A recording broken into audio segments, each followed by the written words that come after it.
Okay, everybody, we're going to take a quick spin through Word to show, to set it up so that it'll correct for us, do the best job it can in helping us make sure our grammar and our spelling is correct. The way we're going to do this is we're going to open up Word. I think it works best if you actually open a blank Word document. And once you're in Word, go up to the top nav bar and click on Word. That will give you a drop-down menu, and from there you're going to click on Preferences. In the window that opens, you want to click on Spelling and Grammar. Now I'm doing this on a Mac machine. For those of you who have Windows, what you're going to want to do is open up Word, and in the help bar, ask where it says, what do you want me to do? Ask for language preferences. When you click on language preferences or open language preferences, you'll see a window, and on the sidebar navigation, there'll be a button for proofing. Click that and you will be taken to another window that will pretty much follow along with where we're going to go from here. So I think if you do that, the steps will be pretty similar to what I show you in this video. So on our Apple machines, we're going to click on Spelling and Grammar. And the top part of this window, you'll see a number of options. Make sure that everything under spelling is checked, except for this last one, Suggest from Main Dictionary Only.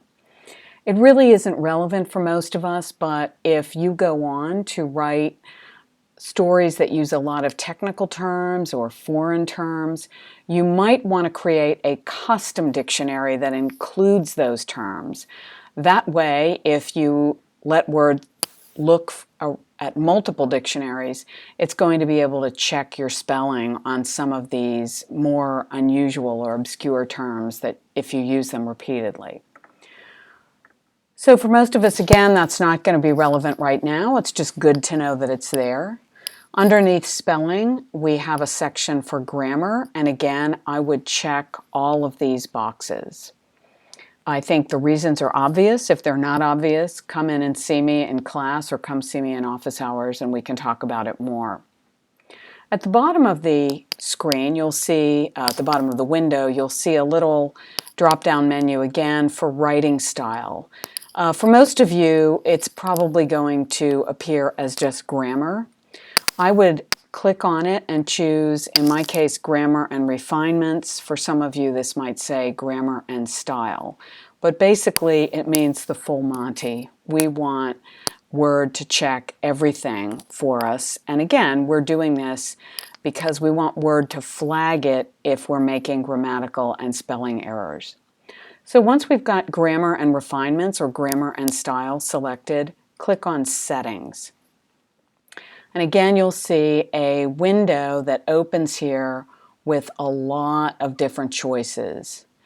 I want you to scroll down. I want to make sure everything is clicked. And again, I think the reasons will be obvious, except for a couple of options towards the bottom. Contractions, informal language, and slang. And the reason for those is that we're writing for mass communications, which means we will be using colloquial language, and sometimes that involves contractions, informal language, and slang. So if you just want to avoid the annoyance of having Word suggest corrections where you don't need one, I wouldn't check those boxes. Similarly, the Oxford comma, which some of you may have read about, some Oxford comma devotees feel quite strongly about it, but it is not a part of the Associated Press style. We will not be using the Oxford comma, so I would not check that either. So then punctuation is required with quotes, and that punctuation should be inside the quotes. I know that in Spain and in England, you sometimes see the punctuation outside the quotes. We are writing standard American English in Associated Press style, and we want to make sure our punctuation is inside the quotes. Space between sentences, I would check that for 1 space. Again, and then click OK, and you will see that I think if you click out of Word and come back into it and try to write a document with a lot of mistakes, you're going to see that, in fact, you have corrections suggested for you. So use Word to your advantage.